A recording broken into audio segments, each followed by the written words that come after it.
faltaría la revisión del FEMA y nos faltaría el análisis pseudoestático y el análisis dinámico, que lo podemos dar en una semana y ver la comparación. Entonces nos faltaría, nosotros publicamos base a un 50%. El examen final es 20%. El proyecto es 15%. Entonces nos faltaría el FEMA, que tiene una nota de un 10%, o sea, la asignación, y la asignación de el espectro estático y dinámico tiene un 5%. Ahí tendríamos, entonces, el día de hoy nosotros vamos a ver el FEMA. Lo vamos a adelantar, realmente no es la unidad que corresponde, pero como ustedes van a tener 2 semanas, aunque estén de vacaciones, para que me hagan un buen proyecto. El proyecto del FEMA tiene lo que se le fue un poquito mal en el examen, todavía no pueden recuperar con el 100%. Entonces, por eso le voy a dar 2 semanas, como quien dice, porque está bien, el jueves y el viernes de Semana Santa, pero tiene el lunes, martes, miércoles, viernes y tiene la otra semana. Pero vamos a ver ahora el tema del FEMA y vamos a introducir el tema del espectro pseudoestático. Entonces, la semana que volvamos de Semana Santa, vamos a ver entonces completar el espectro pseudoestático, el dinámico, y entonces nos va a faltar 2 semanas, que sería la siguiente, colocar el proyecto final, explicarlo, y entonces el otro, el examen final.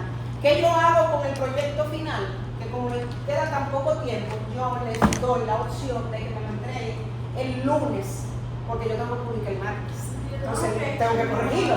Entonces el lunes a las 8 de la noche es el límite para ustedes subirme eso, para que no me lo entreguen el mismo viernes y se me concentre en la estudiadera del examen. ¿Estamos claros? Sí. ¿Ya vio? ¿Está feliz? Profe, lo del FEMA es individual también. Lo del FEMA es en el grupo que ustedes asignaron.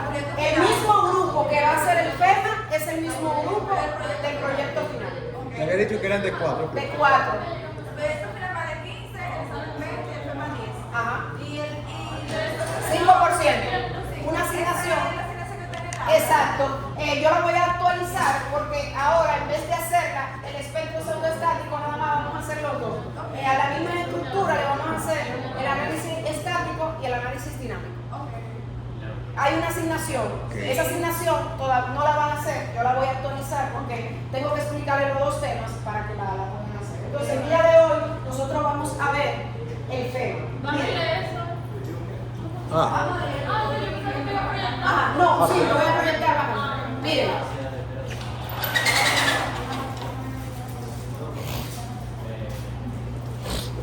David, ¿el tiempo está pasando?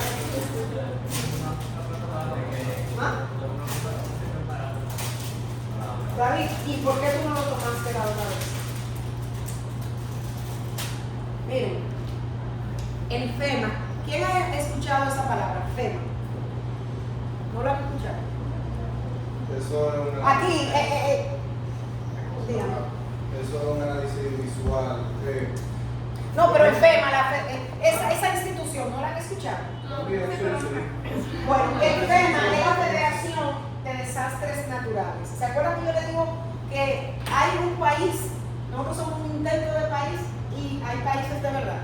Estados Unidos es un país organizado, aunque en algunos aspectos es medio loco, pero es un país organizado que tiene instituciones. Esa institución, ustedes saben de qué se encarga, solamente y nada más de analizar los fenómenos naturales y crear prevención. ¿Qué es prevención? Lo que yo les decía, por ejemplo, aquí ni sabemos. Pónganse a pensar. Y hoy, esta mañana yo estaba viendo una vista aérea de Naco. ¿Ustedes han visto la calle de Naco? La calle de Naco tiene como 6 metros de ancho, 30, y hay edificios altísimos. Si ocurre un evento sísmico y una de esas torres cae hacia la calle, ¿por dónde cruzan las ambulancias cuando el lío se abre? ¿Por dónde? ¿Qué hacemos? Aquí no hay una ruta de escape, ni siquiera ruta de emergencia. El FEMA prevé eso. ¿Qué hace? Bueno, mira, para yo estar seguro de por dónde vamos a coger, porque señores, yo les digo, yo no tengo manera de explicarle cuando ocurra un terremoto el desastre que se va a armar en este país, en términos de viabilidad, de los heridos que van a haber, de la gente que van a quedar sin vivienda. Váyanse por Bayona, váyanse por ahí, por la avenida ecológica, váyanse por donde queda la OPRED, el metro, que le llaman el Caliche, y vean esas casas, váyanse a los ríos. Váyanse, ustedes van a ir. ¿Qué yo le voy a calcular eso? Díganme, yo no sé. Porque ustedes, nosotros nada más nos circunscribimos a estas torres de Perilla, en Naco, donde nosotros vivimos. Pero éntrense, fíjense, cuando ustedes vayan saliendo de la ciudad, por ejemplo, en la 6 de noviembre, que es cuando van a salir para el sur, y miren así, ¿qué cálculo estructural hay ahí? Eso se va, señores, yo lo digo, con un sismo de 6 o 7, eso se va a ir con todo. Todo, yo no tengo manera de ustedes dirán, ya, profesora, usted es cruel, no, yo soy realista. Y esa es la realidad. Entonces, el caos que se va a armar, ahí no va a haber que policía, que párate aquí, que párame ahí. No sabemos ni siquiera cuántas estructuras, porque decimos, bueno, en NACO sí, las estructuras se supone que tienen que estar calculadas. Y si una sola de esas torres no está calculada y cae en medio de la calle, ¿por dónde van a pasar la ambulancia? Entonces, el FEMA, ¿qué es lo que hace? Prevención, programas de prevención. ¿Y qué hace? Evalúa, hace una inspección visual, como le estaba comentando, de los posibles. Tengo un segundo, Dios mío. Aló, dime, Marcos. No, tu papá se supone que te iba a ir a buscar. Él me dijo que iba para allá, déjame llamarlo. ¿Por qué dijo? Que me llama papá. Y él tiene que llamar al papá. Eso sí.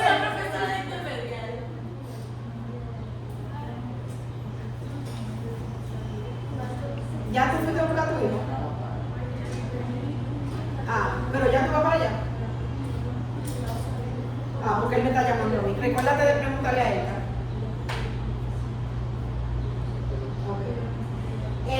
Entonces, ¿qué hace el FEMA? El FEMA dice, mira, las estructuras, incluso hay un proyecto de ley actualmente donde el Ministerio de la Vivienda, después de lo del JET-C, introdujo y la llevó al Poder Ejecutivo un proyecto de ley donde las estructuras importantes o de cierta magnitud se van a evaluar cada, creo que 2 años o cada 1 año, y le van a entregar como una especie de certificación.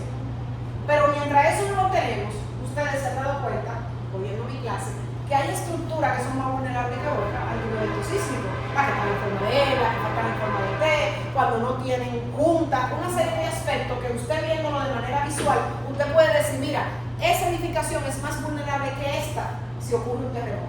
Vamos a prestarle más atención. Entonces eso es lo que hace el FEMA con una planilla que se llama, con un formulario que se llama la planilla P154. Tú vas a la estructura con tu expertise, con el conocimiento que tú tienes de carga sísmica y de análisis sísmico y de algunos aspectos que ya nosotros hemos visto aquí, pues entonces ¿qué tú haces? Tú le das un porcentaje, un puntaje a ciertas vulnerabilidades. Le das un puntaje negativo a las vulnerabilidades y le das un puntaje positivo a las cosas buenas que tiene el edificio. Y haces esa suma y esa resta y el resultado tiene que darte mayor que un valor de 2. Si te da mayor que un valor de 2, la estructura no necesita ser evaluada de manera integral. ¿Se recuerdan las evaluaciones estructurales que yo hago, que yo les digo que traigo testigos y eso? Si le da menor que 2, entonces usted tiene que recomendar hacer esa evaluación, porque ya la edificación tiene algún problema. Si le da mayor que 2, bueno, no, mira, no tiene problema. Entonces, a partir de este valor, tú haces un levantamiento de toda la zona y tú puedes decir, bueno, mira, todos los edificios de esta calle no hay problema. Cuando ocurra un terremoto o cualquier evento de magnitud importante, se le van a entregar a los servicios de emergencia esa ruta y por ahí es que van a pasar los carros. Ahora, por la calle paralela se van a caer 5, según esto. Entonces, no lo vamos a mandar por ahí. Esto es un tema para dar un aviso inicial. Incluso cuando yo voy a realizar las evaluaciones estructurales, lo primero que yo lleno es esto. Yo voy y hago una inspección visual. Y ahí yo te digo a ti, mira, esta estructura no necesita una evaluación profunda. Es simplemente una evaluación, mantenimiento. Hay 2 tipos de evaluaciones. Están las evaluaciones a los elementos estructurales y están las evaluaciones a los elementos no estructurales. ¿Cuáles son esos? Por ejemplo, la edificación se mantuvo en pie, pero encima en el techo había unos tinacos. Los tinacos se cayeron y mataron a 5 personas. ¿Usted fue exitoso en estructural? ¿Se cayó? ¿Eso es estructural un tinaco? No. Pero usted tiene que, cuando vaya a ver la inspección, si hay tinaco, mira, no están bien sujetados o están en una zona que pueden afectar. Otro aspecto también que sucede mucho aquí, por ejemplo, cuando hacen edificios aporticados, recuérdense que yo le mostré aquí cómo se hace la desconexión de la junta en un plano. Sí. ¿Lo vieron, verdad? En un plano. En un plano, no se lo mostré. En un plano. Acuérdenme mostrarle eso ahorita. El diseñador hizo un diseño estructural que era pórticos especiales. Y hizo todos los planos en base a ese RD. Recuérdense que el RD es el factor de disipación de energía. Y ese factor va a ser muy grande si la estructura disipa mucha energía. Y va a ser muy bajito si casi no disipa. Pero el diseñador, cuando calculó su cortante basal,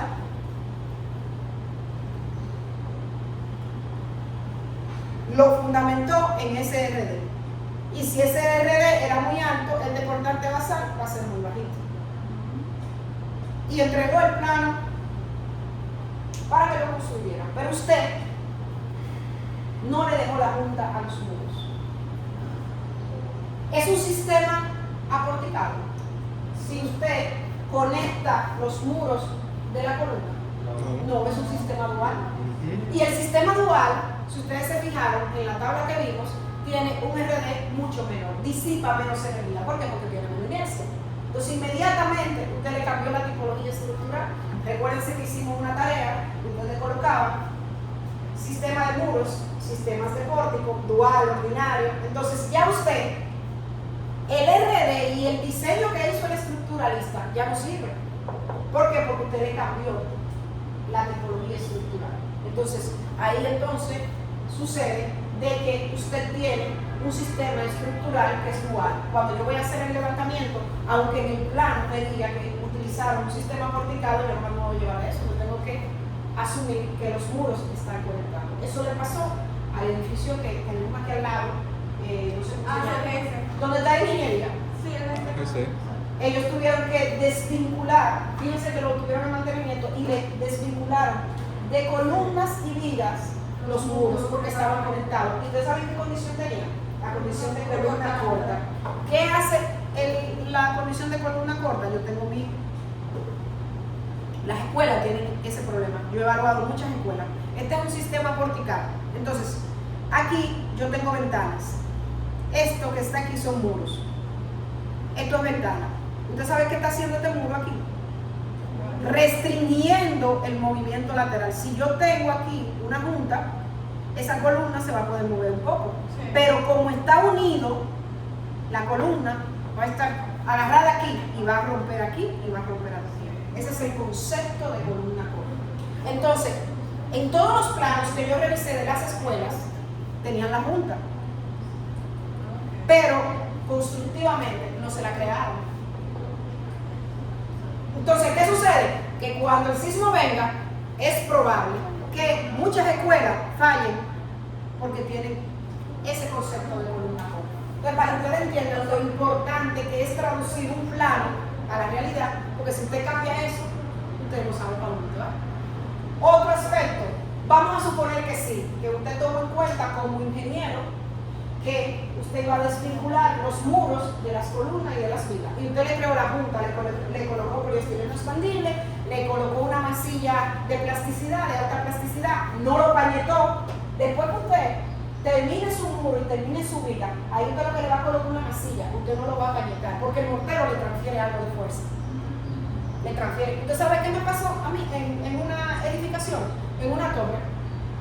Era un edificio aporticado, pero los muros lo apoyaron, la viga se apoyaba del muro.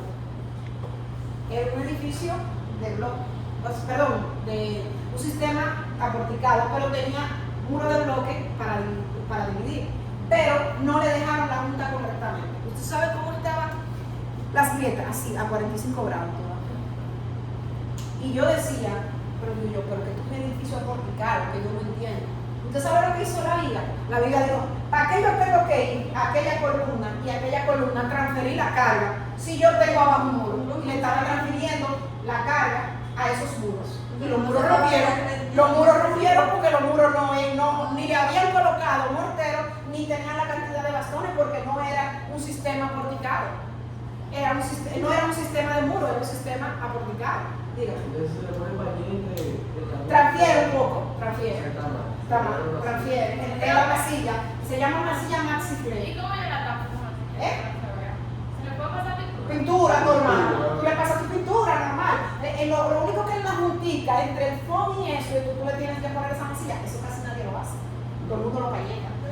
¿Y cómo yo me di cuenta que está pegado? Como en el caso de... Generalmente, tú te das cuenta que está pegado porque tú siempre, generalmente, tú tienes una grieta. ¿Y cómo va a ser, profesor, así? Porque aunque uno no lo sienta, ocurre el sismo todos los días y hay cierto movimiento. Y la única manera, si es una edificación muy nueva que no tiene, porque eso es con el tiempo, que se van como desuniendo, tú tienes que granular. Cuando yo hago evaluaciones estructurales, tengo que romper para que no salga. Romper así. Si no tiene el fondo y no me sale el fondo, entonces, ¿qué yo me di cuenta? Cuando yo vi todas esas grietas, yo digo, pero ¿por qué tiene esas grietas? La viga, muy tía, y ella se autosoportaba. Pero como tenía ese muro debajo, ella no va a ser tan estúpida. ¿Y por qué tengo yo que soportar esta carga si yo tengo? Y se estaba apoyando. Hubo que demoler todos esos muros y entonces crear la junta y entonces continuó trabajando de esa manera. Otro caso que es muy común es un sistema porticado. Cuando ustedes vayan a la zona donde están construyendo esas grandes torres, Esperilla, Nápoles, Nacaona, fíjense que hacen vigas y columnas, pero los muros de bloque no le colocan viga de amarre ni lo conectan a las vigas. ¿Qué usted cree que va a pasar cuando ocurra el terremoto? Si esos muros, recuérdense que los muros de bloque, ¿qué son? Elementos prefabricados, ¿verdad? Están cada uno por su lado. Lo único que une a esos muros, ¿qué son? El morterito que tú le pegas de la junta. Si, vamos a suponer, usted tiene una altura de 3,5 metros y usted no tiene un elemento de amarre, el movimiento no es que el edificio se va a caer, las vigas y las columnas van a trabajar bien porque ustedes toman en cuenta el RD se construyó así. Ahora, la pared se va a caer, la pared no es un elemento estructural, eso es simplemente paneleta, pero la pared se cayó y mató 10 gente. ¿Usted fue exitoso? No. Entonces, el reglamento no habla nada de eso. Yo me di cuenta de eso, yo decía, pero diseñando, yo decía, pero ven acá, yo tengo 3 metros de altura, aunque el reglamento no me lo obliga, pero esos elementos se tienen que conectar de algo. Por ejemplo, tú tienes una pared de 5 metros de longitud y tú no le vas a colocar por lo menos una columnita de amarre. Esos 5 metros, por menos movimiento que tengan, cualquier movimiento, aunque no le transfieran las columnas un gran movimiento, se van a mover. En cualquier momento eso se va a caer. Entonces, ¿qué yo veo? Los estructuralistas, como no le obligan, suben esos muros y no le colocan nada. Yo no. ¿Qué yo hago? Yo tengo mi viga del pórtico, esto es una sección, tengo mi foam, tengo mi masilla, ¿verdad? Y más o menos 2 pulgadas, 1,5 pulgadas, 2 pulgadas, 1,5 pulgadas. Después, entonces, yo coloco, usted dirá, profesora, entonces, usted coloca su viga de amarre aquí y después coloca bloque. Eso sería lo lógico, ¿verdad? ¿Está bien? ¿Cómo? Después que esa viga te echa, después que, yo lo dije, ajá, entonces, ¿qué yo hago? Yo coloco, doblo aquí y le coloco la viga de amarre aquí abajo para poder echar el hormigón y ya yo tengo mi sistema amarrado. Claro, porque imagínate tú, si ya esto está hecho y yo subo la blota aquí arriba, yo tengo que ponerle una tapa de playwood aquí y una tapa de playwood aquí. ¿Por dónde le meto el hormigón? ¿Entiendes? Entonces, por esa razón, yo dejo 1 o 2 líneas de bloque por debajo de la viga de amarre y después que hago mi viga, entonces le coloco eso. Se supone que cada 5, la normativa te dice, el R027 te dice que cada 5 líneas de bloque y que columnas de amarre cada 5 metros o donde tú tengas intersecciones en forma de L o en forma de T. Bueno, eso realmente no se hace. Eso realmente no se hace.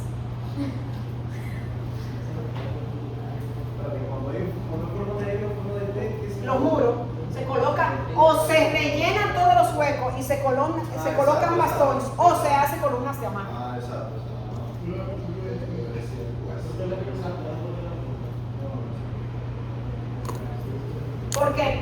haciéndolo así, ya básicamente casi es una columna, incluso tiene más cuantía, porque la normativa te exige que tú en los nodos tienes que ponerle 6 bastones de 3 octavos. Y en cuantía es mucho más que hacer una columnita con 4 redondas de 3 octavos de media.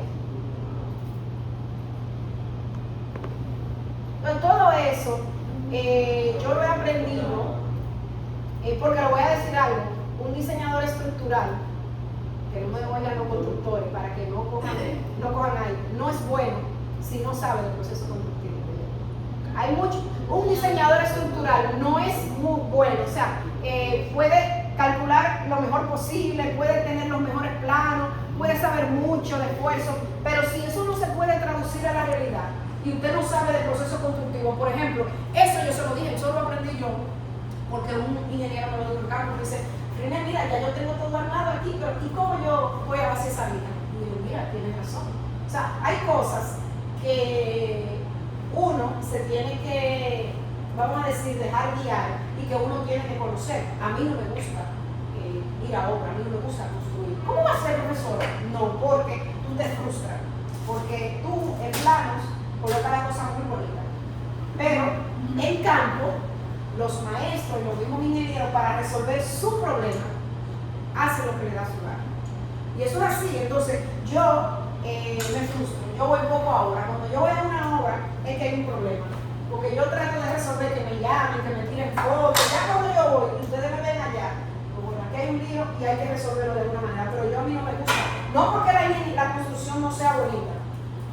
Realmente ustedes no saben la satisfacción que uno siente cuando ciertas cosas que uno ha hecho, uno va y uno dice solo y uno se siente que uno hizo algo. Eso es una satisfacción que no hay manera de. Pero la realidad es que aquí no construyen con ese control de calidad. Entonces, por eso a mí no me gusta ir ahora.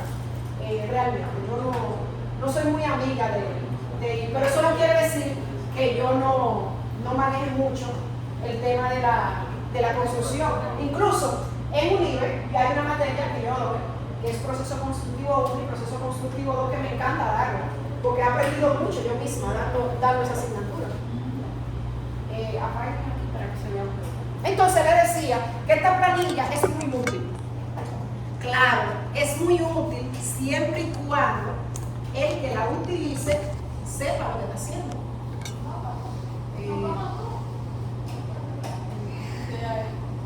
Y denle ahí arriba porque esto no tiene. Díganle que será HDMI 1 o HDMI 1. ¿También proyecta su computadora, profe? Sí, debería estar. No se está conectando. Vamos a ver. Ya. Miren, le coloqué esto porque aquí está la edición del FEMA P154 y ahí está la explicación de cómo llenar la planilla. Ahí ustedes descargan incluso las planillas. Nosotros tenemos 2 zonas. ¿Cuáles son las 2 zonas que nosotros tenemos? Las zonas sísmicas que tenemos. Zona 1. Zona 1 y zona 2. La zona 1 es de muy alta sismicidad. Y la zona 2 es de mediana a baja sismicidad. Incluso los formularios van a depender en la zona que ustedes se encuentran. El formulario que está en la página, en el aula virtual, corresponde de mediana a baja sismicidad, que ustedes van a trabajar aquí. A menos que ustedes quieran irse para una zona de alta sismicidad, entonces lo descargan aquí el formulario.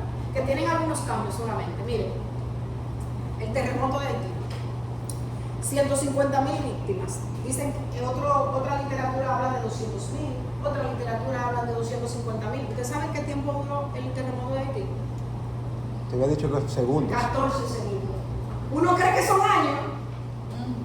Todo el que yo le he preguntado que ha sido sobreviviente de un terremoto, me dicen que ellos sintieron que pasaron horas. Señores, 14 segundos. Segundo, imagínense ustedes, si en segundo ocurre eso, imagínense que dura 1 minuto, 2 minutos, no. Lo que pasa es que la estructura se queda moviendo. Acuérdense que el sismo le transfiere una aceleración a la estructura, se va, pero la estructura tiene la capacidad de moverse. Entonces eso es lo que la gente siente y ahí es que la estructura colapsa.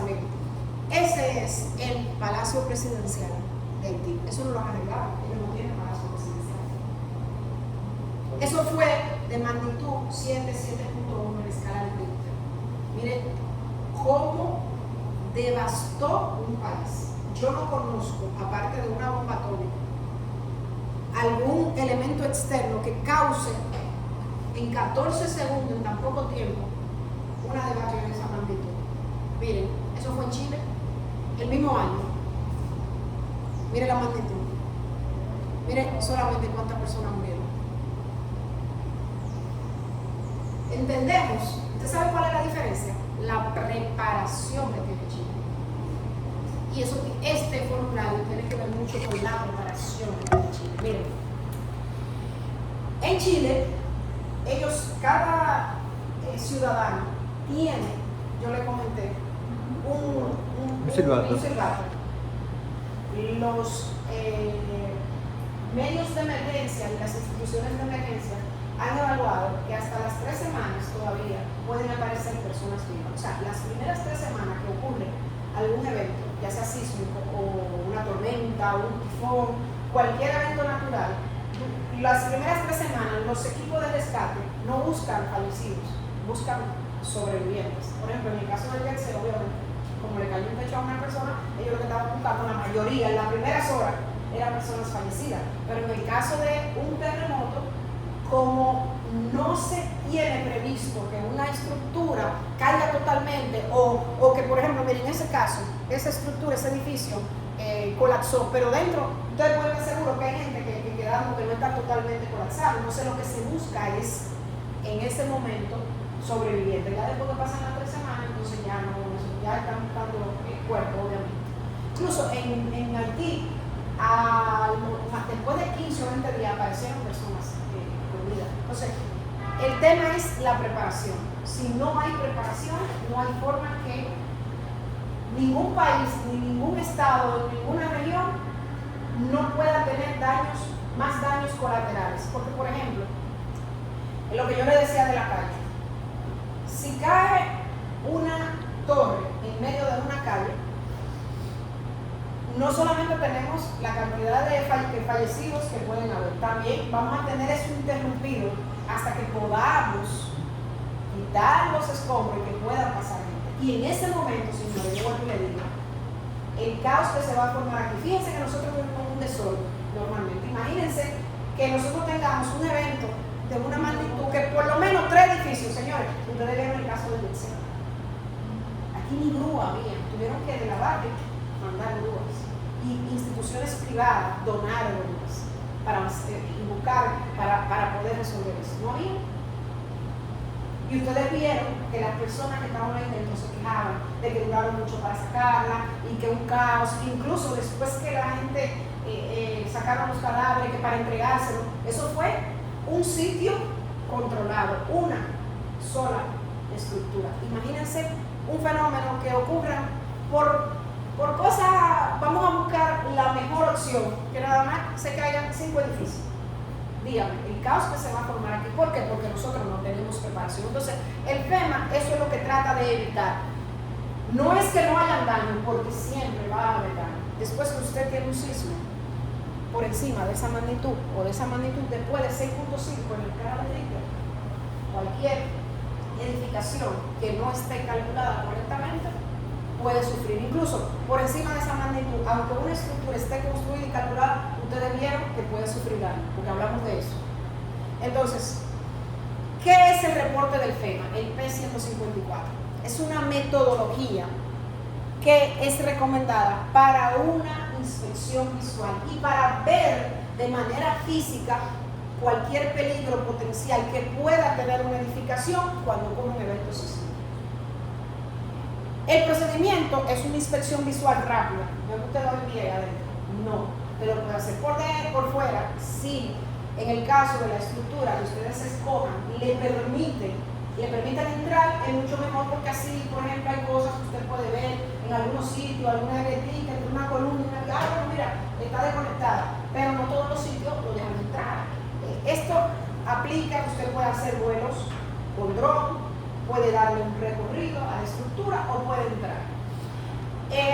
se le llama por sus siglas en inglés RBS o IVR en español, Inspección Visual Rápida. Fue desarrollada no solamente, esto yo lo hago en grupo y yo les digo que cojan una estructura para que ustedes entiendan la metodología, pero la realidad es que se desarrolló para un público amplio. Esto es bueno para tomar un sector, por ejemplo, el profesor Omar Melvin hizo en Gasco, él es profesor investigador y está haciendo una investigación y tomó muchas estructuras y cogió a estudiantes de ustedes como parte del mismo, de la misma clase o de la misma puntuación y hicieron una inspección rápida. Lo ideal es que esto sea realizado en un sector, porque con el sector ya tenemos una media. En el caso de ustedes, yo hago esto para que ustedes entiendan cuál es el protocolo y me voy un poquito más allá, no solamente llenando formularios, sino que ustedes me tienen que entregar una memoria descriptiva de todo lo que sienten. Y al nivel que ustedes están, recomendarle posibles reparaciones o posibles recomendaciones de mejoramiento de la estructura. Por ejemplo, si usted ve que la estructura tiene esta condición de piso de columnas débiles, de columnas cortas, usted puede recomendar, mire profesor, en mi edificación, para que eso se mejore, yo recomiendo desvincular los muros de la columna.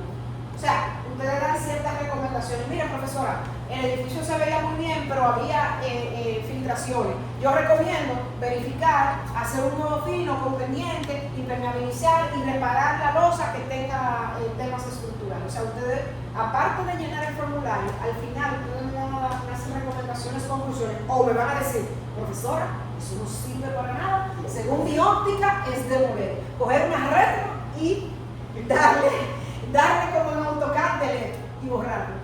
Puede darse el caso, a mí me ha pasado. Yo le he tenido que decir a clientes, incluso clientes que me contratan, yo le digo, mire, no me pago, porque yo sé que al final no me va. Imagínense que el resultado tú lo sepas desde el principio, demolición.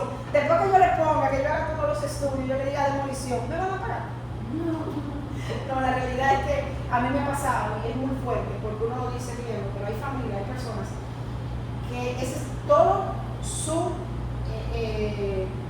bien, una casa, hay gente que pasan años haciendo su casa y ellos creen que realmente que están bien y que simplemente lo que yo le voy a dar es como una certificación de que cuando tú te encuentres, tú dices, pero ¿quién hizo esto? No, porque yo ahorraba unos chelitos, yo se lo daba a un maestro. Entonces tú decides con el sacrificio de una gente hacer una casita en este país con el alto costo. La construcción no es barata. Construir de manera adecuada en este país no es barata, porque la mano de obra es costosa y los materiales son muy costosos. Y hacer un diseño estructural, un diseño sanitario, un diseño eléctrico, que intervengan profesionales preparados, eso no es barato. Entonces cuando tú le dices a la gente, mire, demolición, tú imagínate, tú le estás diciendo que no hay otra solución. Generalmente la normativa te dice que para reforzar la estructura, el costo es por encima de un 35% del bien o de la estructura, lo mejor es recomendar demolición. Eso, tú como evaluador, ya si tú vas, no es que no se pueda. Por ejemplo, si son estructuras de muy alto valor histórico, no hay demolición, no hay forma, porque no importa lo que usted gaste. Por ejemplo, en la zona colonial, ¿cómo yo le voy a decir a la ruina de San Francisco de Asís demolición? No hay forma, hay que buscar la vuelta. Hace como 2 meses yo fui a una casa, el turismo, el Ministerio de Turismo está desarrollando un programa que las casas de la zona colonial, para más o menos darle a esa zona, que es una zona muy turística, un aspecto más agradable, las casas donde viven personas que son de la época colonial, el Ministerio de Turismo está absorbiendo los costos de reparación de las casas. Y una de esas casas la estaban reparando, pintándola, haciéndole cosas, o sea, poniéndola un poquito visualmente más agradable. Y el contratista que estaba dice, yo no puedo seguir, porque cuando él comenzó, el techo se estaba cayendo, las paredes no tiene acero, las casas de la zona colonial no tienen acero, porque en esa época no se usaba acero, es solamente piedra con estuco y a veces madera. Entonces, Cuando yo fui allá, digo yo, señores, si ustedes dicen, mi recomendación sería demoler, pero yo no le puedo decir que demuelan. Claro que se puede reforzar. Y yo he entrado, y yo he hecho reforzamiento en la zona colonial, que por dentro todo es totalmente diferente. Yo coloco vigas metálicas, refuerzo en acero, fibra de carbono, todo lo que ustedes se puedan imaginar. Y por fuera, usted es una casa vieja, porque la fachada hay que mantenerla. Obviamente, eso no es en todos los lados. Ahora, el costo que eso tiene, ustedes no se imaginan. Entonces, eso, ya cuando son estructuras históricas, museos, estructuras de muy alto valor histórico, usted lo demuele, usted busca la forma y gasta todo lo que tenga que gastar tratando de mantener la fachada, pero en términos generales, si la edificación es demoler, hay que demoler. Miren, la finalidad de este procedimiento de la inspección visual rápida se le aplica a todos los edificios, pero su finalidad principal se puede resumir en que edificios antiguos, cuando yo hablo de antiguos, son los que se construyeron antes de la puesta en vigencia del reglamento R001. ¿Qué quiero decir con eso?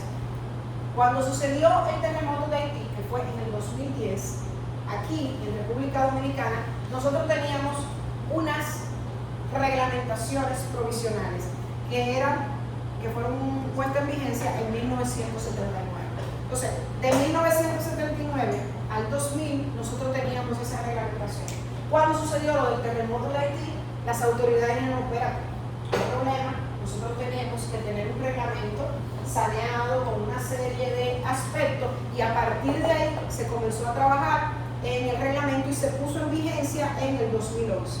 Entonces, nosotros tenemos una frontera importante.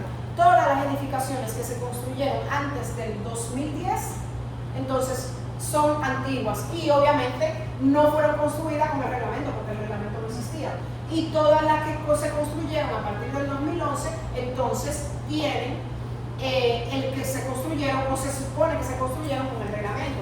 ¿Cómo ustedes determinan eso en su edificación? Bueno, si no les pasa con su plano, ustedes pueden utilizar la herramienta de Google Earth. Google Earth te da un histórico de todas las fotos. Usted la va pasando, si usted ve que en el 2011 hay un solar baldío, entonces era del 2011. Era antes del 2011. Si aparece después del 2011, eso es lo que yo hago cuando el dueño o no sabe o no tiene ninguna información. Se supone que el dueño debería de saber, pero usted sabe. Entonces, también se utiliza mucho en edificios de suelos blandos o pobres. Por ejemplo, en la zona, se habla mucho del tema del metro, de la línea 12, toda esa zona que es de depósitos aluviales, que es una silla muy expansiva, Los Alcarrizos, Bayona, Villamella, todas esas zonas tienen Arroyo Hondo, tienen suelos blandos o muy pobres. Y en edificaciones con características que puedan afectar negativamente su respuesta al sistema sísmico. Por ejemplo, cuando tú ves edificios con columnas cortas, con piso suave, dígame un ejemplo de edificios con piso suave. Una escuela donde se yo hablo de una escuela. No. El piso suave quiere decir que en los primeros niveles tú no tienes gran inercia con respecto a los siguientes niveles. Por ejemplo, cuando usted hace un edificio de apartamento y el primer nivel tiene que utilizar parqueo y los siguientes niveles tiene que utilizar muros para dividir los apartamentos, y usted esos muros lo une al sistema de pórtico, usted tiene un piso suave, porque usted abajo no tiene mucha inercia y arriba tiene mucha. ¿Me explico? Si usted tiene este sistema, aquí debajo, los carros para poder entrar, ¿qué tienen que hacer? No puede tener muro, pero usted en los siguientes niveles sí va, porque tiene que cerrarlo, tiene que dividir los apartamentos. Entonces, usted a partir del segundo o tercer nivel tiene mucha inercia que se la producen ¿quién? Los muros que están ahí. Pero abajo, usted lo que tiene son columnas abiertas. ¿Qué se hace ahí? Eso es una condición de piso suave. Eso no quiere decir que la edificación se va a caer. Sí, cuando hicieron el diseño sísmico, eso lo tomaron en cuenta, no debe de pasar nada. Ahora, si no tomaron esa situación en cuenta, entonces sí hay un problema. Entonces, eso es otra condición cuando usted tiene edificios en forma de N. En esta esquina, usted va a tener una gran concentración de fósforo. El celular, gracias. El método de la inspección visual rápida se creó o se publicó en 1988 en un reporte de la Federación de Desastres Naturales americano. Consiste en una inspección visual desde el exterior, a veces del interior. Se cataloga la estructura en dos categorías. Una categoría que son aceptables, como yo les dije, mayor del 2%, y una categoría que pueden ocurrir riesgos de vida y que deben de ser evaluadas más detalladamente por un profesional que tenga experiencia en el área de diseño. Esas son las que dan por debajo de eso. La ventaja de este método es que permite evaluar de forma rápida. Obviamente no es una evaluación integral, es simplemente con una inspección visual y un formulario que te ayuda. Esto, ¿qué tú ganas? Bueno, tú puedes mitigar el grado de vulnerabilidad, porque tú puedes, antes de que suceda el terremoto, identificar que tú tienes una condición. Por ejemplo, miren, si esos muros de aquí abajo están adosados a esas columnas, eso es una edificación de columna corta. Si tienen su punta, ahí no habría problema.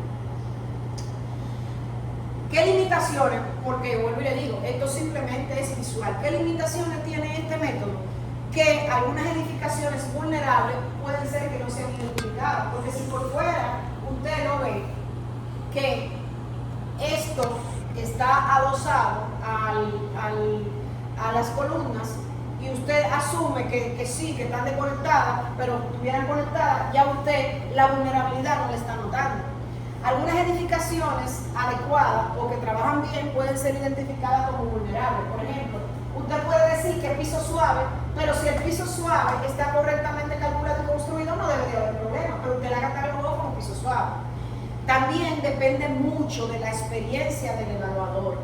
O sea, ustedes tienen que tener conocimiento de vulnerabilidades sísmicas. Por eso, yo les recomiendo que antes de aplicar el método, aparte de esta presentación, ustedes vayan y vean cuáles son las diferentes vulnerabilidades que está aquí. Yo tengo algunas aquí, las diferentes vulnerabilidades que pueden hacer que la edificación sea más propensa a tener daño ante un evento sísmico.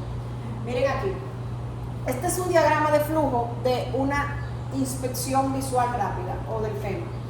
Usted primero va a determinar la amenaza sísmica del sector. ¿Cómo usted la va a identificar? Hay dos zonas donde usted su edificación, o en zona 1 o en zona 2. Ya usted determinó la amenaza sísmica. Y acuérdense que en el libro nosotros tenemos unas aceleraciones espectrales para periodos cortos y para periodos largos. Entonces ahí usted identifica cuál aceleración máxima usted va a tener en esa zona con el R001. Determina el peligro geológico del sector. Hay zonas aquí que son muy cavernosas, por ejemplo, el caso de los praditos. ¿Se han escuchado que han dicho que han aparecido, incluso han habido accidentes con temas de deslizamiento de tierra? Entonces, ¿dónde ustedes consiguen eso? Nosotros tenemos aquí una institución que es el Instituto Geológico Dominicano. Ellos tienen mapas donde presentan de todo el país, donde presentan el peligro geológico y donde pueden aparecer probables cavernas. Entonces usted puede ahí identificar y ver en qué sitio está. Así, mire, aquí hay un peligro geológico. Generalmente, si esto fuera a realizarse, y de verdad, o yo fuera a realizar una evaluación, el geotécnico debe de identificarme eso. Aquí hay una caverna. Y si hay una caverna, tenemos que resolverlo. Buscamos el formulario de evaluación. No se utilizan siempre los mismos formularios. Recuérdense que yo le dije que depende de la zona donde usted se encuentre. Si usted está en la zona 1 o usted está en la zona 1. Después que ya usted escogió el formulario, entonces usted inicia la evaluación. Pero para poder hacer la evaluación, también usted debe de utilizar o de buscar mapas catastrales del sector, actualizar según la notificación, porque puede ser cuando usted va a hacer una evaluación de un barrio completo, que que en los mapas catastrales aparezcan que las casas dejaban unos linderos, porque ustedes saben el desorden que hay aquí. Entonces, si ese lindero no se dejó o si hay alguna situación diferente a lo que hay en los mapas catastrales, pues entonces usted lo actualiza. Fotografías importantes de frente, y si quiere en planta como la consiguen en el Google Earth. Y en el Google Earth usted puede también saber más o menos el área próxima de planta que tiene la edificación. Clasificación, ya usted comenzó a evaluar la estructura, entonces usted va a clasificar los rangos de vulnerabilidad. Recuérdense que yo le dije, las vulnerabilidades le quitan puntaje, serían negativas, y los aspectos positivos, como por ejemplo un buen tipo de suelo, por ejemplo, que fueron construidas después del 2011, que se supone que utilizaron un reglamento, eso le da puntaje. Es como las cosas buenas se le dan puntaje, las cosas malas se le quitan. Entonces, ahí usted va a identificar si son estructuras vulnerables, estructuras no vulnerables o si son casos especiales. ¿Quién es un caso especial? La zona colonial, por ejemplo, es un caso especial. Entonces, si la estructura es vulnerable, entonces se cuantifica cuáles serían los posibles daños potenciales. Entonces, se identifican casos típicos, por ejemplo, usted puede identificar, bueno, mira, es columna corta por tal razón. Ustedes primero evalúan cuáles son las vulnerabilidades que existen y se le asignan a la estructura. Cuando son estructuras no vulnerables, entonces se hace un mapeo del sector para identificar el grado de vulnerabilidad. Eso es cuando ya hacemos a un barrio o a un sector. ¿Para qué? Para crear rutas de escape. Y finalmente se hace una propuesta de medida de mitigación de vulnerabilidad. La edificación es vulnerable, al dueño se le dice, no, mire, esta edificación es vulnerable, debe de realizársele una evaluación integral por un profesional con especialidad en diseño sismo resistente. Él debe de venir a tomar muestra, hacer un levantamiento de la geometría de la estructura, tomar muestra de los materiales, identificar con una radiografía magnética la cantidad de acero, analizar la estructura y proponer lo que se llama un retrofit o un reforzamiento. Pasos para realizar la evaluación. Primero, adquisición y estudio de la data de la zona antes de salir. Si usted, por ejemplo, identificó un edificio, usted conoce al dueño, solicitarle los planos si lo tiene, si tiene un estudio de suelo, ir a Google Earth, identificar el tamaño del edificio, buscar el formulario que corresponda. Segundo, después que usted tiene toda esa información, revisión de los planos. Si no hay plano, pues no revisa nada. Tercero, usted va a elegir el formulario correspondiente a la zona donde usted se encuentra.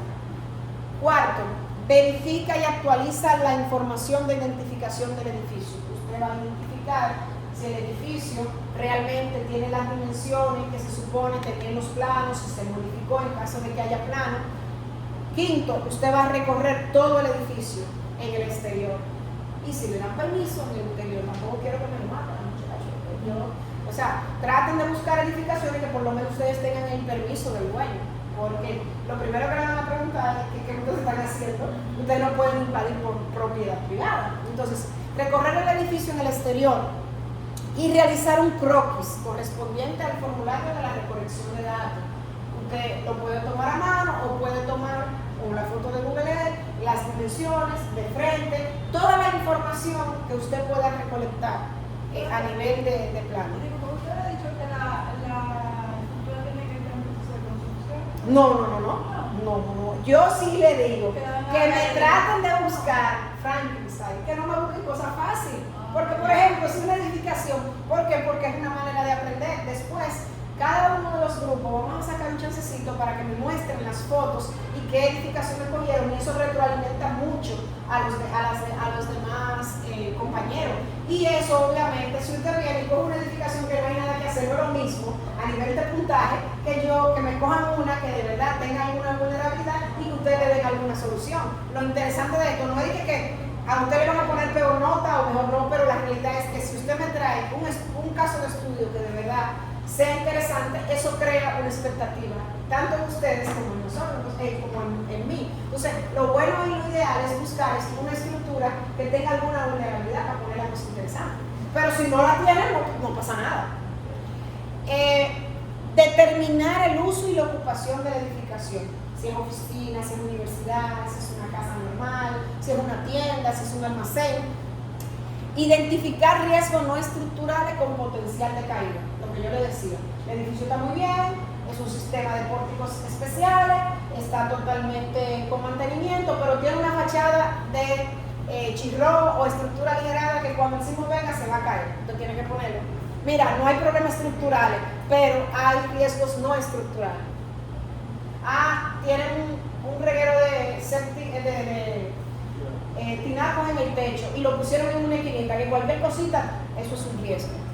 Identificar y circular el modificador de clasificación que corresponde en el formulario. Ahí entonces está un modificador de clasificación. ¿Qué quiere decir eso? Que usted va a tener vulnerabilidades, le va a quitar puntos, porque siempre usted va a salir con un puntaje inicial. Me explico. Recuérdense lo que yo les dije de la tipología estructural. Entonces, una tipología estructural va a tener un número, va a comenzar con un valor y ese valor va a ir aumentando según las cosas buenas que tenga el edificio y se va a ir reduciendo según las cosas malas o las vulnerabilidades. Entonces usted va a arrancar con un valor X dependiendo de la tipología estructural y a partir de ahí usted entonces va a comenzar a ajustar ese valor según las vulnerabilidades que encuentre o según las ventajas que tenga la edificación. Y finalmente, tomar fotografía. Necesito que se paren. Yo sé que la van a hacer en Miami, pero por favor no me lo hagan, vayan al sitio. Tómense fotos en el edificio, por lo menos de frente. Y colóquenmelo en el informe, que yo vea de verdad que fueron. Ok, Profe, dígame. una duda. Usted mencionaba que el valor con el que íbamos a iniciar depende de la tipología del edificio. ¿Hay alguna tabla o algo que Sí, eso lo vamos a ver ahora. Hay una tabla que te dice cuáles son los tipos y cuál es el valor que asigna. Lo primero es que ya ustedes conocen, esto es para la zonificación.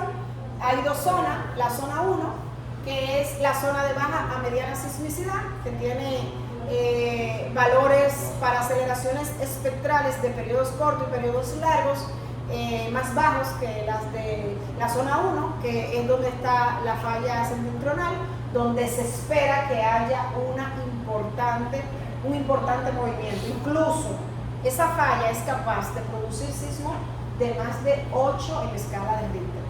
Señores, un sismo de 8, no debían lo que causó el de 7, un sismo de 8. Ustedes no vieron antes de ayer o ayer que se explotó otro tanque de agua en Monte Plata. Ah, sí. Y en San Pedro en noviembre explotó otro. Nosotros tenemos una racha, los ingenieros no estructurales, los ingenieros civiles terribles. Mensualmente se está colapsando la estructura. Y muchas personas me han preguntado, Frina, ¿qué tú crees que se debe a eso?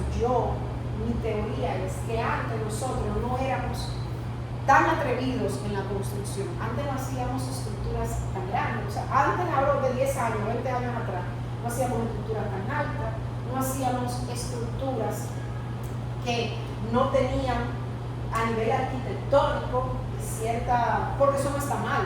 Señores, lo estético es lo que vende. Si usted me preguntara a mí, profesora, ¿cuál es la mejor estructura para que no colapse un terremoto? Le voy a decir un cajón de 5 metros por 5 metros. Ya, pero eso, ¿quién me va a comprar eso a mí? Nadie. Entonces tampoco podemos cerrarlo, nosotros tampoco podemos tener una lucha constante. Que los arquitectos no la ponen en China, señores. La realidad es que los arquitectos, yo le doy clase a arquitectos, no los podemos considerar ni siquiera como centros profesionales. La mayoría de los arquitectos son artistas y ellos quieren plasmar su arte. ¿Dónde está lo mal? Que muchas veces a los arquitectos en las universidades no le enseñan o no le hablan del tema sísmico. Ellos resuelven los problemas para cargas laterales, para cargas gravitatorias. Por ejemplo, los arquitectos vienen, si este es un edificio, ellos quieren colocar una columna aquí. Para este techo. Mi amor, eso te va a soportar para este techo, pero para carga sísmica, lo primero que te dicen es que esa columna debe de llegar desde el primer nivel hasta el último nivel. ¿Por qué? Para considerarse un elemento sismo resistente. A los arquitectos no les enseñan eso. ¿Entienden? Entonces ahí está el problema. No es que no sean realizables, también hay un tema económico.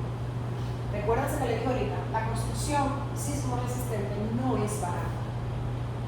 No es barata. Tiene un costo porque usted está pagando un seguro de vida. Usted está pagando un seguro de vida que cuando ocurre el terremoto, su casa no no colapse. Ahora, ¿va a ocurrir el terremoto? Es una disyuntiva. Hay gente que desde 1946 están esperando y no ha sucedido. Pero ¿y si sucede? Eso es un seguro de vida. Si usted quiere arriesgarse, usted va a tener como 50-50, 50-50. Si su casa, cuando ocurre el terremoto, usted no pagó eso, esa construcción sismo resistente, yo sí le puedo asegurar algo. Va a colapsar. Ahora, si no ocurrió, usted se ahorra ese dinero. Es como que usted compra un carro nuevo y usted no le compra un seguro, usted no le coloca un seguro. Puede ser que usted nunca choque. A mí, en mis años la profesora solamente sabe darle para adelante a un vehículo. La profesora maneja porque es obligatorio. La profesora necesita que tenga un carro, que tenga un botón para arrancar. La profesora no sabe ni siquiera ver, no sabe en todos los botones que tiene mi carro dónde se abre. Entonces ya, profesora, yo no sé dónde se abre. Entonces, imagínense usted, la profesora sabe solamente darle para adelante, tiene muchísimos años, tiene más de 10 años manejando. La profesora tiene que tener un seguro. A mí me ha pasado en los carros que yo he tenido que, por ejemplo, en el primer carro que yo tuve, lo compré nuevo y pagué 5 años de seguro full y nunca lo usé. Yo dije, wow, perdí, nunca. Seguro full, wow, perdí, y ese dinero, no sé qué. Bien, en el segundo carro que tuve, al año de tenerlo, ni siquiera fue yo, con mi esposo. Le dio a un tipo, lo frenó y se le llevó la puerta con todo. Yo, en los 5 años casi, que había pagado el seguro, la puerta, porque la cambiaron completa, no había que cambiarla, pero el seguro, como era seguro, la cambió. Yo casi pagué. El seguro me pagó a mí casi los 2 años, los 3 años que yo había pagado solamente en la puerta. O sea que si yo no hubiese tenido que pagarlo. Y líbrense ustedes, que ustedes tengan un accidente de tránsito y que haya una persona que muera y usted no tenga seguro. Líbrense ustedes. Entonces, las casas y la construcción de sismo resistente, yo la comparo con un seguro. Usted no sabe cuándo va a ocurrir. Yo vuelvo y le digo, bueno, si usted construyó una casa hace 50 años, todavía su casa está igual, usted no la construyó con un diseño y una construcción sismo resistente, usted va ganando porque todavía no ocurrió un terremoto. Pero si ocurre y no está así, ya usted perdió todo. Y no hay una cosa más importante que donde usted vive. Porque aquí, en República Dominicana, nosotros le tenemos, nosotros ahorramos en lo que no deberíamos. Yo le diseño a un cliente una estructura sismo resistente y lo primero que ellos me dicen, eso tiene mucho a hacer. Sin embargo, el mismo arquitecto, decorador, le presenta un techo, un falso techo, y cuesta el doble de lo del acero, y ni lo piensan, lo pagan de una vez. Yo he ido a Torres para hacer la evaluación, que el lobby, la alfombra que tiene el lobby, cuesta más que lo que yo le estoy proponiendo en el costo de mi propuesta económica para la evaluación, y no hacen la evaluación. No la hacen, porque eso es muy caro, muy costoso. Sin embargo, en la evaluación, si la edificación tiene algún problema, yo se lo voy a identificar y le voy a dar la solución. Entonces aquí nosotros tenemos esa costumbre, nosotros no priorizamos lo importante. La construcción tiene 3 pilares: seguridad, economía y estética. No estética, seguridad y economía. O no, economía, seguridad y estética. No importa lo que cueste, usted lo que debe de asegurarse es su vida y la de los suyos. Señores, en su casa usted tiene de todo. Su casa es su vida prácticamente. En su casa es donde usted pasa más tiempo. Y si usted está de miserable en su casa, imagínense ustedes. Entonces, hay 2 tipos de zonas en este país, que son la zona 1 y la zona 2. Miren, esto que ustedes ven aquí es un reporte, las aceleraciones que utiliza la ACE para ubicar si su zona, su región es de baja, moderada, moderadamente alta, alta o muy alta. Entonces, fíjense los valores de las aceleraciones. Entonces, si ustedes se fijan los valores que nosotros tenemos, nuestras edificaciones para la zona 2 están en moderada, según estos valores. Y la zona 1 está en muy alta sismicidad, York es 1.5, el SS y el S1 y 0.6. Entonces, por esa razón, nosotros estamos en una zona de mediana sismicidad en la zona 1 y de muy alta sismicidad en la zona 2. Lo primero es que el FEMA es un poquito diferente. ¿Se acuerdan que nosotros tenemos 5 clasificaciones de uso o función? Es más o menos lo mismo, lo único es que ellos tienen algunos un poquito más amplia, pero al final siempre es más o menos la misma analogía. Ellos lo identifican en los tipos residencial, comercial, oficinas. Por ejemplo, las oficinas en este país es lo mismo que una residencia, no la tienen discretizada, que es, pertenecen al grupo 4. Salón de reuniones, escuela o instituto, también están las universidades, edificios del gobierno, servicios de emergencia y edificios históricos. Estos son los 4 formularios que existen dependiendo la sismicidad donde usted se encuentra. Baja sismicidad, moderada sismicidad, moderada y alta. Ustedes van a utilizar en la zona 2. Si se van a la zona 1, tienen que irse directamente a muy alta sismicidad. En el aula virtual tienen este formulario. Esta es la estructura de la planilla que van a llenar. Lo primero es que se tienen que identificar a qué nivel pertenece. Aquí van a colocar una fotografía del inmueble y aquí un croquis. Aquí, esta parte que está ahí abajo, lo vamos a ver un poquito más amplio porque van a ver un ejemplo que está aquí mismo. Aquí en esta parte están los identificadores, la ubicación. En esta zona van a poner la sismicidad, que ustedes la tienen, el SS y el S1, van a colocar la latitud y la longitud. Aquí van a colocar en esta zona identificación si es de reuniones, si es comercial, etc. Aquí algún comentario relevante, por ejemplo, si yo fuera a poner aquí, le pongo, encontré columna corta. Y aquí está el tipo de edificación. Ustedes van a ver que hay una tabla con los tipos de edificación y cada tipo de edificación tiene un valor inicial.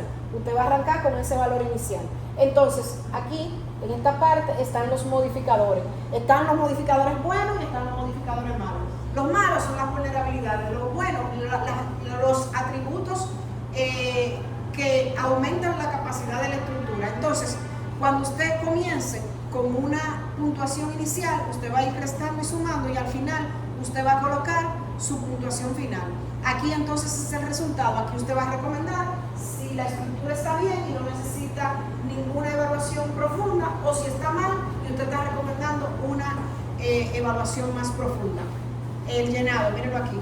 En la parte de arriba es la información, la dirección, código postal, por ejemplo. Otros identificadores puede ser, queda al frente del Bravo de las Núñez de Cáceres. Si es Intel, queda al frente del Bravo de los Ríos, no sé.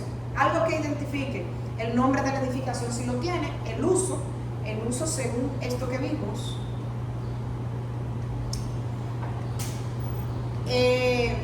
La longitud y la latitud, el S1 y el SS y el S1 tienen 2 opciones. Lo ideal para mí es que lo busquen en los mapas y no pongan las máximas. En los mapas número 6 y número 7 del R001, como yo les mostré. ¿Se acuerdan?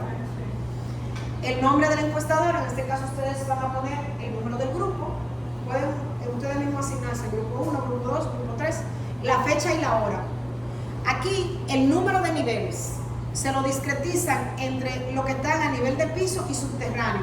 Me explico, si usted tiene una torre de 10 niveles, hay 2 que están por debajo del nivel de piso, son un sótano, entonces usted va a poner que son 8 a nivel de superficie y 2 subterráneos, que van a ser 10.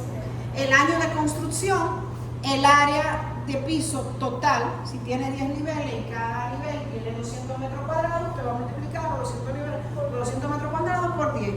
El año de la normativa, si saben el año que la construyó, el año de la normativa obviamente va a ser 2010, 2011. Entonces aquí el año de construcción, si el año de normativa siempre va a ser la del 2011, van a poner 2011. Entonces, si el año de construcción fue en el 2009, ya usted tiene una vulnerabilidad y lo vamos a ver.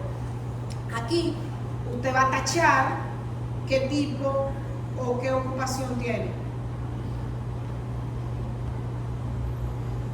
El llenado, importante, le va a solicitar el tipo de suelo. Vieron lo que vimos en la clase pasada, tipo A, tipo B, tipo C, tipo D, tipo F, pero usted no tiene un estudio de suelo. Si usted no tiene un estudio de suelo, usted va a siempre colocar suelo rígido, el D. O, mírenlo aquí, lo asume porque no lo conoce. Como no lo conoce, usted va a utilizar siempre tipo D. Ahora, si la edificación que usted analizó te entrega un estudio de suelo, usted pone el que dice el estudio de suelo. Usted no es geotécnico. Usted no está aquí para evaluar que Naco es roca o que Anacaona, aunque usted lo sepa, usted va a asumir un tipo D. Los daños geológicos, como les dije, aunque usted no tenga un estudio geotécnico, pero si usted tiene un slope, una pendiente en una zona, por ejemplo, en la zona que yo le digo, de la 6 de noviembre, o en el Caliche de Cristo Rey, usted tiene un riesgo geológico, porque cuando esa tierra se mueva, se va a ir todo. Entonces, si usted o tiene una gran pendiente en alguna zona, eso es lo que se refiere los peligros geológicos. Entonces, usted pone sí o pone no, y se debe escoger en función de que existe un riesgo geológico en el sitio. Si la presencia del peligro geológico no se ha determinado como parte del anteproyecto y no se puede determinar en la investigación, pues usted pone que no lo conoce. Si usted no ve nada físicamente. Adyacencia. Perfecto. Su edificio, allá en Naco, de 20 niveles, usted lo calculó y lo construyó de manera sismo resistente, pero el de al lado no. Y cuando ocurrió el sismo, el de al lado se recostó del suyo. Usted fue exitoso, pero usted no tiene la culpa. ¿Qué va a hacer si usted tiene su edificio, que es este, y este que no se calculó, su edificio con un pie, este se recostó del suyo? ¿Qué va a hacer con el edificio? Se va a ir con todo. Eso se llama adyacencia. La intención es capturar estas situaciones, por eso hay que cumplir los linderos. Y la gente no cumple los linderos. Usted tiene que marcar con la casilla peligro de caída desde un edificio adyacente más alto. También, su edificio tiene, por ejemplo, en Nápoles, Pelilla, esas zonas donde están haciendo edificios muy altos, todavía por ahí existen casas. Recuérdense que por ahí lo que había era casa y lo han sustituido por edificios, pero todavía hay casas. Imagínense una casa de 2 niveles y que tenga atrás un edificio de 20 niveles y que el edificio de 20 niveles se caiga. ¿Dónde va a caer? Encima de la casita. Entonces, ahí está peligro de caída de un edificio más alto. O que el edificio, en el mejor de los casos, no se caiga, pero esté lleno de tinaco arriba y le caiga a la edificación o le caiga a una persona al lado. Eso se identifica como una condición de martilleo o peligro de caída desde un edificio. Mírenlo aquí. Martilleo quiere decir eso que yo le decía. El edificio suyo queda en pie y entonces el otro se recostó. Irregularidades verticales y horizontales, eso lo vamos a ver ahora. Peligro de caída desde el exterior, si hay algún letrero, chimenea, tinaco, etcétera, etcétera. Irregularidad, ¿qué se considera irregularidad? Se identifica como irregularidad, ya sea vertical o horizontal, y se debe de especificar su gravedad. Una irregularidad, por ejemplo, esta condición que yo les decía, es una irregularidad, miren, por ejemplo. Caída, mire, caída del exterior. Eso ahí, el edificio no se va a caer, pero ese sostenimiento que tiene ese tanque pueden colapsar y va a caer al suelo. Entonces, eso es una caída de elementos no estructurales. Ejemplo de adyacencia, mírenlo aquí. Usted puede tener martilleo o peligro de caída desde edificio adyacente muy alto. Miren, usted tiene ese edificio y aquí usted va a tener peligro de caída. ¿Qué dice la normativa con respecto a el tema de adyacencia? Los pisos deben de estar separados verticalmente por más de 2 pies entre uno y otro para que no haya adyacencia. Por ejemplo, para 2 edificios de 6 pisos adyacentes, la distancia mínima debe de ser 12 pulgadas en muy alta sismicidad, 9 pulgadas en alta sismicidad, 6 pulgadas en moderada a alta sismicidad y 3 pulgadas en sismicidad moderada o baja de separación, lo mínimo que deben de tener. ¿De la separación vertical o así? Exacto. Okay. Tipo de irregularidad. Usted puede tener irregularidad vertical, irregularidad horizontal. Irregularidad vertical se va a clasificar en el formulario si es severa o es moderada. Por ejemplo, si usted tiene un sitio en declive, eso quiere decir que usted tiene un desnivel, una parte sótano, otra no. Muro discontinuo detrás del acabado exterior. Esto puede ser una condición de columna corta. Edificio con una condición de piso blando, donde todos los requisitos de estacionamiento resultan en grandes aberturas. Lo que yo le decía, piso blando o piso suave. Edificios con un piso blando debido a grandes aperturas o columnas estrechas. Fíjense que casi tienen la misma condición. Aquí está todo, pero aquí usted tiene zonas en que tiene muros, pero hay otras que no. Esa zona ahí es vulnerable. Edificios con un piso blando debido a columnas muy altas. Usted puede tener una doble altura y no puede tener arriostramiento. Eso nosotros le llamamos piso blando debido a columnas altas. Otros tipos de irregularidades. Edificios con retroceso fuera del tercer plano. Edificios que tienen un nivel más bajo, están unidos. Esta masa de aquí va a empujar todo el edificio completo, porque si estuviera solamente esta parte del edificio, a nivel de masa se considera el solo edificio, pero como está unido ambos edificios, entonces hay lo que se llama un retroceso. Edificio con retroceso fuera del plano, donde los pisos superiores se proyectan sobre el espacio más pequeño de la planta baja. Fíjense, exactamente, miren. Los muros de corte de arriba hasta abajo no llegan hasta el primer nivel. Y esos muros no se pueden considerar estructurales. Y lo que le están aportando es energía inercia en los siguientes niveles, y abajo no hay. Columnas cortas de altura reducida, lo que hablábamos de las escuelas. Spandrel muy profundo, o sea, cuando tú tienes estos muros para crear ventanas, entonces tú restringes esa columna en esa zona. La zona débil es esta, la zona débil es esta. Paredes sin rellenar. Si esas paredes no están rellenadas o no tienen ventanas o grandes huecos, tú tienes menos inercia. Irregularidades de dos niveles, fíjense, usted tiene esto que está a doble altura, aquí yo tengo una carga, que va a haber una carga lateral, y ahí yo voy a tener un conflicto. Esos son los diferentes tipos de irregularidades y que el formulario lo penaliza, y ustedes lo van a ver. Ya miren construidas algunas ejemplos de irregularidades verticales. Edificios escalonados, miren, que no están completamente todos a la misma altura, edificios en terrenos inclinados. Aquí hay una condición de piso suave. Miren aquí, eso que está aquí abajo, parqueo, todo, y arriba muros. Esto también columnas cortas, miren ahí. Ustedes ven, miren esos muros, y entonces están adosados y esto está abierto. Irregularidades horizontales. Miren, acuérdense que yo les dije a ustedes que si usted va a construir una edificación, usted tiene que tratar que en las esquinas usted tenga los mismos elementos verticales con la misma dimensión. Si usted tiene una zona en que usted tiene un elemento vertical muy grande y los demás muy pequeños, usted va a rigidizar esto y esto va a quedar suelto. Cuando el sismo venga, esto va a estar agarrado de aquí y esto va a tender a rotar. Esto no es recomendable.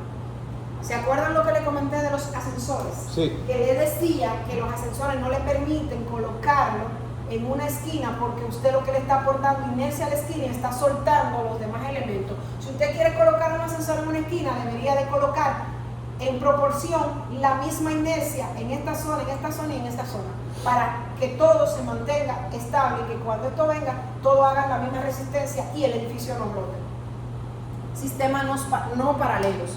Recuérdense que yo le dije ahorita que lo ideal es tener un cajón cuadrado. Estos sistemas lo que hacen es que crean discontinuidad en los esfuerzos. Cuando yo llegue aquí, la carga dice, ¿para dónde cojo? Porque no hay un flujo constante. Esquinas reentrantes.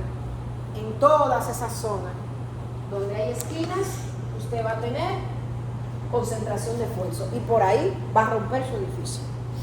Diafragmas abiertos. Eso quiere decir que usted tiene grandes áreas abiertas sin diafragma. ¿Qué dijimos que eran los diafragmas? ¿Qué hacían los diafragmas? Aunque no eran son parte del sistema estructural, porque ¿qué hacen los diafragmas? Distribuyen y transmiten la carga. Entonces, si aquí llega la carga, ¿para dónde va a cruzar para este lado? Porque aquí lo que es un hueco. Entonces es más difícil, la carga va a tener que hacer así y venir aquí. Entonces te dice la norma que no debe de tener más de un 15%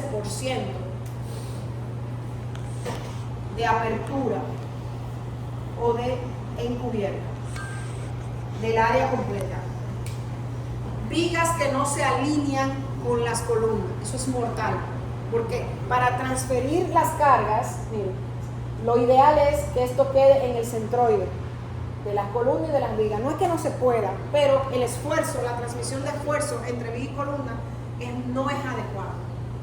Estos son algunos ejemplos de irregularidades en planta. Miren, esto es en forma de T, de L, todo lo que usted quiera. Este en forma de L. Ese edificio muy famoso en Estados Unidos, que por el área del solar es como si fuera un triángulo. Eso aquí, yo tengo mucha índice aquí, aquí tengo poca.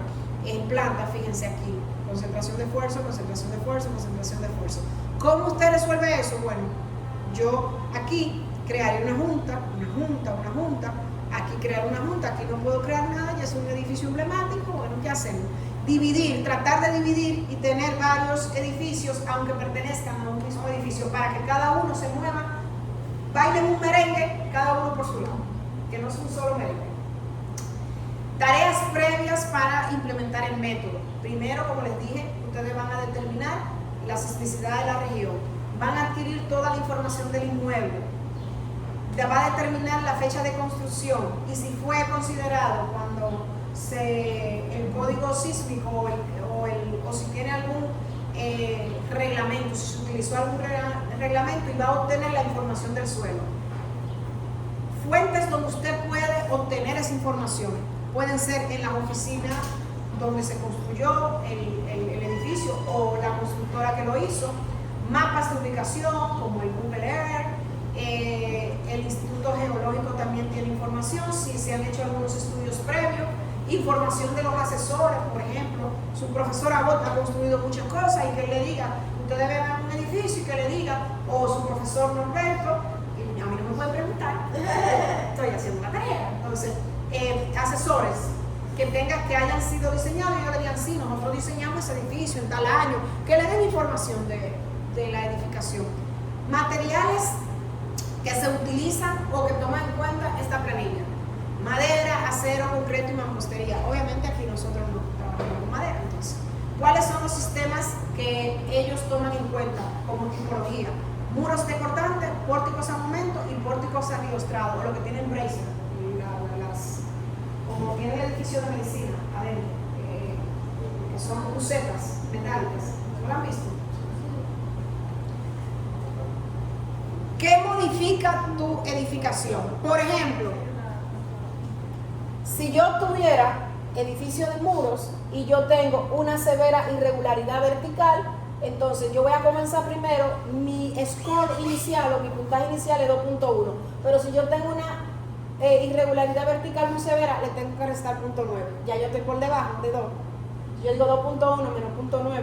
Si el suelo es tipo A o tipo B y se lo dijo un estudio de suelo, pues yo le sumo 0.5.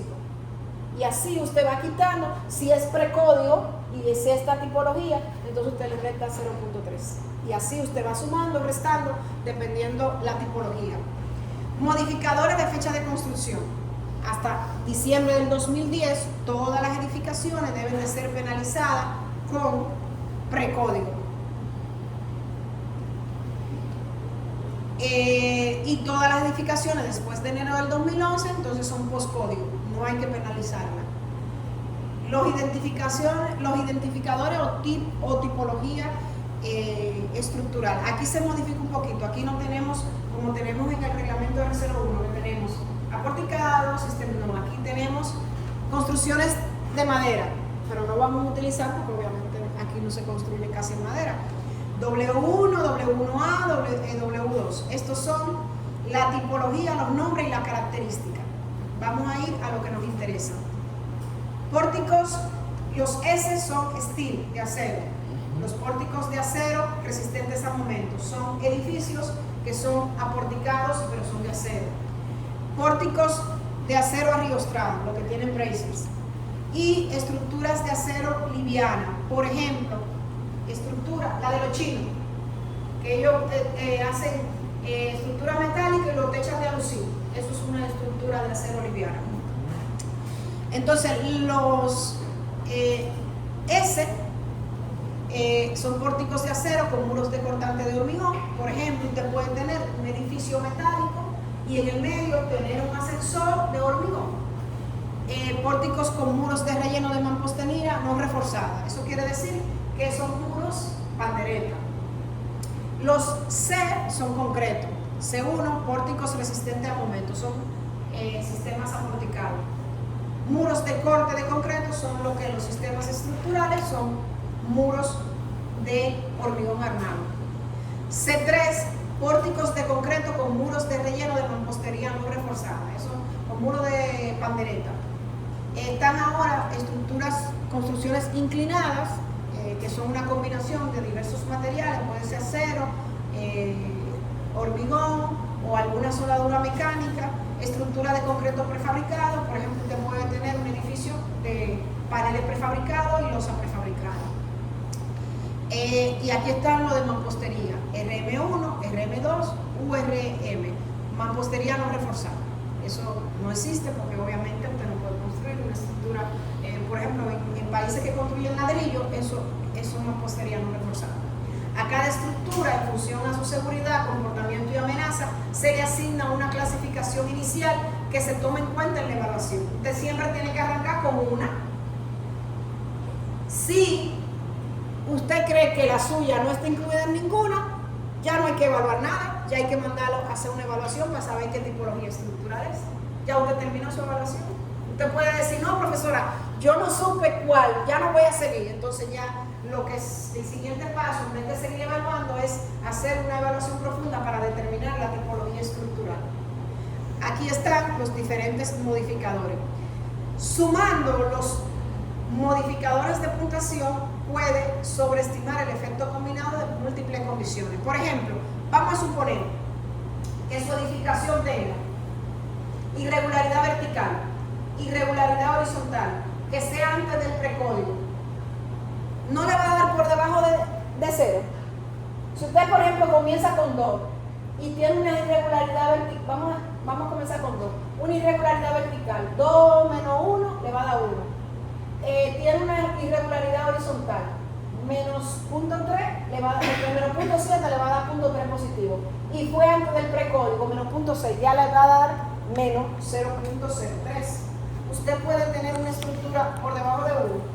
No, entonces usted tiene que escoger la puntuación mínima, que obviamente la puntuación mínima ya le va a dar que se vaya directamente a evaluar la estructura. ¿Entendimos eso? Profe, entonces, para asegurarme, ¿con el puntaje con el que debemos compararlo entonces con el mínimo o es con 2? No, usted va a comenzar con ese puntaje inicial, ese es el score básico. Exacto. Y entonces usted va a ir restando o sumando todas las virtudes, las ventajas o desventajas que tenga. Entonces usted va a tener un score final. Si ese score final le da por debajo de 0, eso no es posible porque implica una probabilidad de colapso de más de un 100%. Eso no es posible. Entonces usted va a escoger el mínimo, pero ya ese mínimo usted lo va a comparar con 2. Si usted coge siempre, si le da siempre por el mínimo, fíjense que el mínimo siempre está por debajo de 2. Ya inmediatamente usted coge el mínimo, ya hay que hacerle una evaluación integral. Mírenlo aquí. Para hacer frente a una puntuación negativa se proporciona una puntuación mínima, del S mínimo.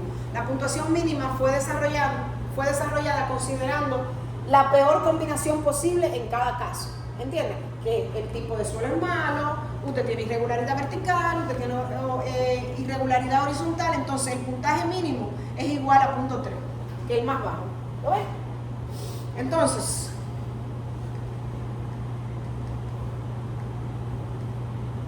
el valor límite de corte, mírenlo aquí.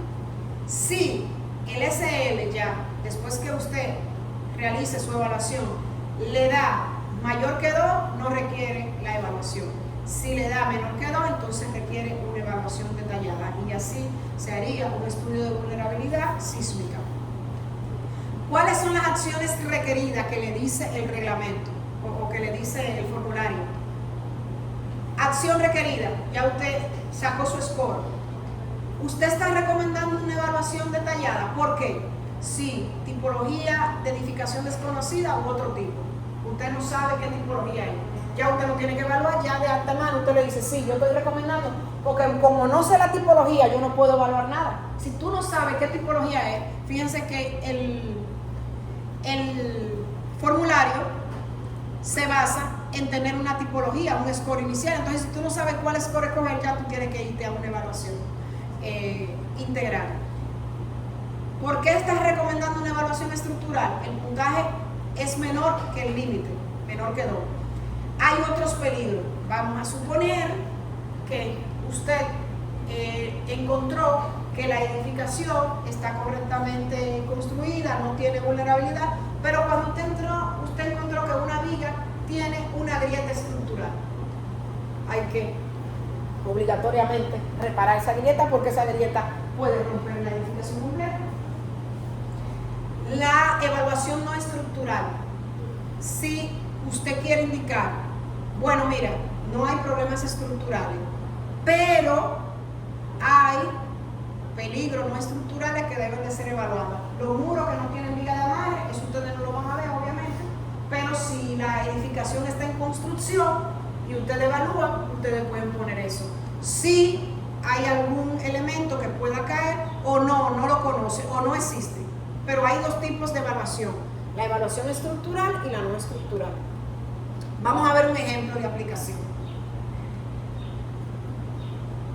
Esta edificación está en una zona de mediana sismicidad o moderada sismicidad, es aquí en la capital. La ubicación está aquí, el código postal, identificador próximo al Supermercado Nacional de Camino Chiquito. Uso es una plaza comercial de oficinas y negocios. Se le tomó la foto, yo dibujé un croquis, ya yo tengo aquí qué condición.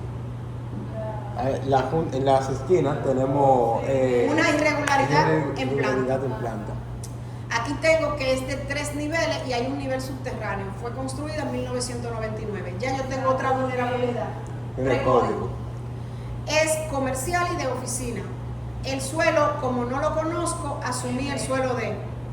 Aquí no hay adyacencia, no tienen edificio al lado, no hay irregularidad. Sí hay irregularidad horizontal, que era esta que yo le comentaba. No hay peligro de caída del exterior porque en el techo no hay nada. Este edificio contiene una irregularidad horizontal ya que no presenta junta y corresponde a pórtico resistente a momento con muro de mampostería.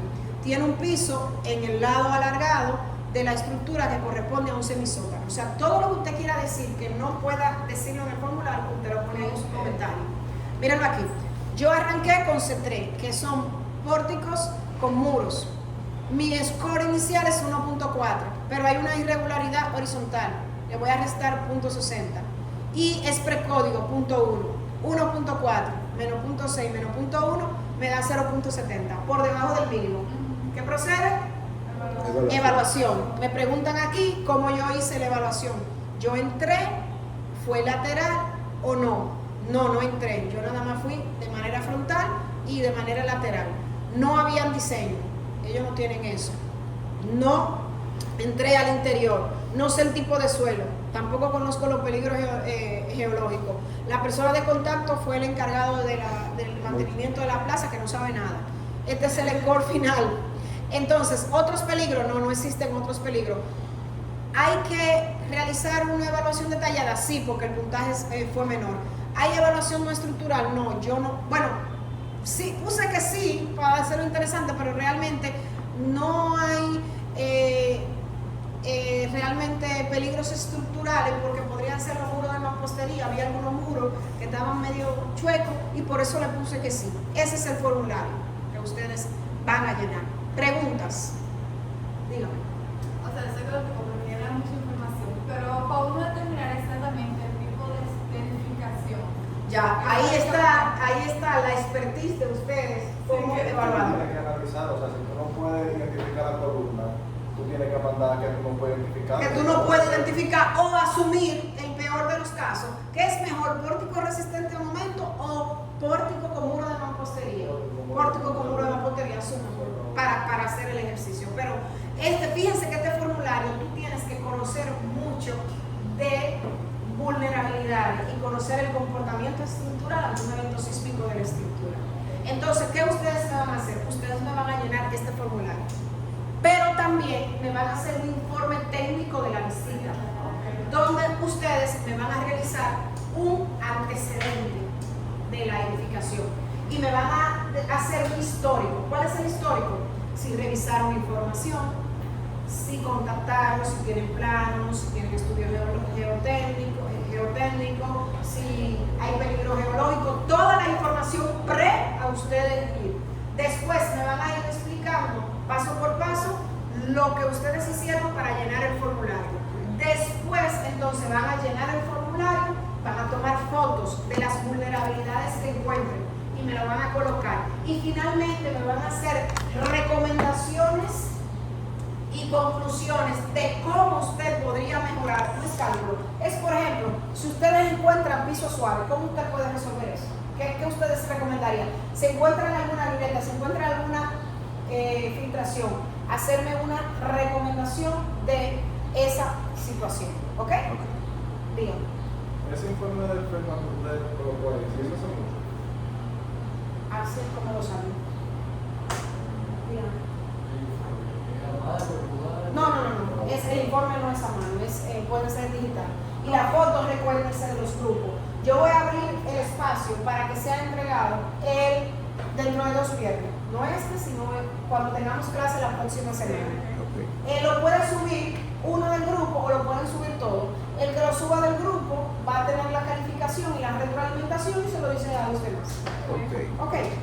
Entonces, la próxima clase, cuando nos volvamos a ver, vamos a sacar, aunque sea 10 o 15 minutos, para que cada uno me enseñe la foto, me muestre la foto y me muestre lo que hicieron, no presentación, sino que me muestren y me expliquen más o menos el formulario. Después, entonces, vamos a ver los 2 tipos de análisis, el estático y el dinámico, y vamos a dejar la tarea y la siguiente clase completamos y explicamos el proyecto final. Vuelvo y les repito, los grupos que sean, que lo creen ahora para el FEMA, es el mismo grupo para el proyecto final. No se puede cambiar. Si se mataron en el FEMA, tienen que arreglarse en el proyecto final. ¿Ok? Entonces, escojan bien. Yo siempre le doy las oportunidades. Si vienen conmigo, generalmente yo siempre le digo que creen el grupo en la primera semana. Como no se lo dije ahora, se me pasó, le voy a dar la oportunidad de que lo creen. Si no lo crean, yo lo que hago es que si en la primera semana no lo crean, yo mismo lo creo. Y créanme que no le va a gustar. Ya lo tenemos. Ya lo tienen. Pues perfecto. Entonces, yo voy a actualizar la asignación. Esto tiene un 10%. Fíjense que se pueden recuperar. El que me preguntó, no sé cómo lo voy a arreglar. Esos 10 puntos pueden tirar para adelante y salir a camino, porque esos 10 puntos no es que son fáciles de ganar, pero si me hacen un buen proyecto, tienen sus 10 puntos. Ahora, si vienen con su tollo y su disparate, ya saben que no van a ganar. ¿Preguntas? Nos vemos en la próxima clase. Déjenme pasar la lista. Háganme una hoja. Todavía no han entregado háganme una hoja. ¿Quién? ¿Y qué le pasó a él?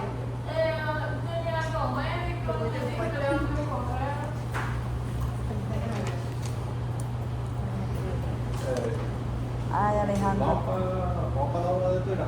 Vamos para la obra de Tera que estamos buscando. Pero está completa. Bueno, hay 3 pisos hechos ya. Bueno, hay 4 Eliezer me mandó solamente Eliezer. Si tú le dices, dile que vamos a ir. Ángel. No, yo me aparezco ya. No, tiene que avisarle. Aquí. Avísale. Tenemos que ir los 3. Después de Semana Santa vamos. Yo te- Y Ángeles. Este fin de semana. Pero yo conozco al pero yo conozco al ingeniero, al maestro. Y yo también, pero. El lapicero, el lápiz.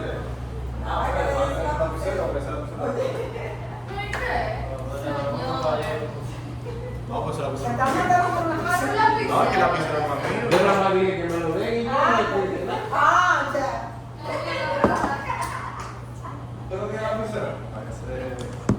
Tacre. Bueno, vamos con los freestyle. No